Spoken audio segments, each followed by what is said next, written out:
भारत को world factory बनाने का सपना 2014 में देखा गया था, लेकिन ये सपना अब जाके पूरा होता हुआ देखा जा सकता है। सोचिए, यूनाइटेड स्टेट्स, यूरोप और मिडिल ईस्ट जैसे अमीर देश जल्द ही अपने देश में चल रहे डिलीवरी सिस्टम को पूरी तरीके से ऑटोमेट कर देंगे और इन देशों में कुछ ही सालों में ड्रोन्स के जरिए डोर स्टेप डिलीवरी की जा सकेगी। लेकिन कहानी में ट्विस्ट ये है कि ये ड्रोन्स इन देशों के लिए जल्द ही भारत में प्रोड्यूस होंगे, क्योंकि जो ड्रोन कंपनी भारत में यूएवीज का एक बड़ा प्रोडक्शन खोलने जा रही है, वो इस टेक्नोलॉजी में इजराइल, टर्की और इवन रशिया के भी बाप है। लेकिन भारत में लो कॉस्ट मैन्युफैक्चरिंग को देखते हुए अब भारत में अपना प्रोडक्शन बेस सेटअप करना चाहती है, जिससे दुनिया के बड़े देशों में ड्रोन्स की डिमांड को भारत से पूरा किया जा सके।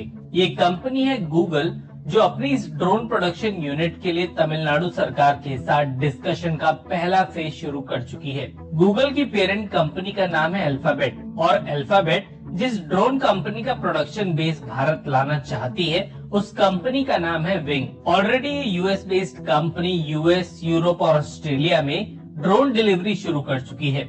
अभी तक ये छोटे ड्रोन्स का इस्तेमाल डिलीवरीज में कर रहे थे, लेकिन जनवरी में अल्फाबेट ने एक बड़े ड्रोन को अनवील किया है, जो करीबन 1.5 किलो तक के सामान की डिलीवरी 20 किलोमीटर के रेडियस में कर पाने में सक्षम है। और गूगल इसी ड्रोन के प्रोडक्शन के लिए नई मैन्युफैक्चरिंग और असेंबली साइट देख रही है। अब क्योंकि भारत ऑलरेडी ड्रोन के लिए एक प्रोडक्शन पीएलआई लॉन्च कर चुका है और भारत में ड्रोन के कंपोनेंट्स का प्रोडक्शन एक बड़े लेवल पे शुरू किया जा चुका है, इसलिए भारत गूगल के लिए एकदम आइडियल लोकेशन है। 2024 के खत्म होते होते भारत के ड्रोन मार्केट की वैल्यू करीबन $1.5 बिलियन तक पहुंचने का अनुमान लगाया गया है। इसलिए अब टेक्नोलॉजिकली एडवांस देश इस मौके का फायदा उठाना चाहते हैं। वैसे गूगल से पहले यूएस की टॉप 5 ड्रोन मैन्युफैक्चरर्स में से एक स्काइडो ने भी भारत में एंटर करने का प्लान फरवरी में सबके सामने रख दिया था, और ये US based company arrow arc नाम की भारतीय कंपनी के साथ जेवी में जल्दी भारतीय आर्म फोर्सेस के लिए ड्रोन्स का प्रोडक्शन भारत में करेगी। पर ये पूरी कहानी का केवल एक पहलू है, क्योंकि दूसरे पहलू में भारतीय कंपनीज भी यूएस मार्केट में घुसना शुरू कर चुकी हैं। अभी हाल ही में मार्च के महीने में एक काफी बड़ी खबर सामने निकल के आई थी,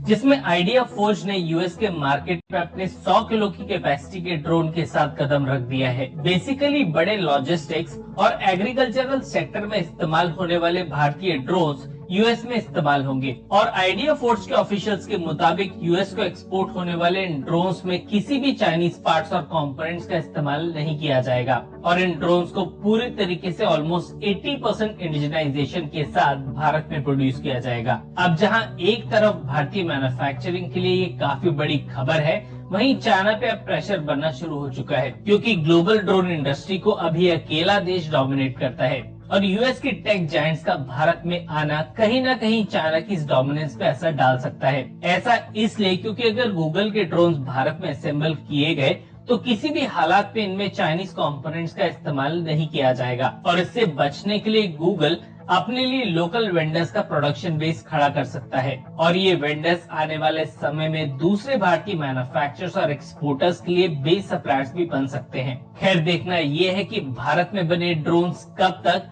यूनाइटेड स्टेट्स के आसमानों में उड़ान भरते हुए देखे जा सकेंगे। पर अगर कंटेंट पसंद आया है तो वीडियो को लाइक किए बिना बिल्कुल भी मत जाइएगा। धन्यवाद।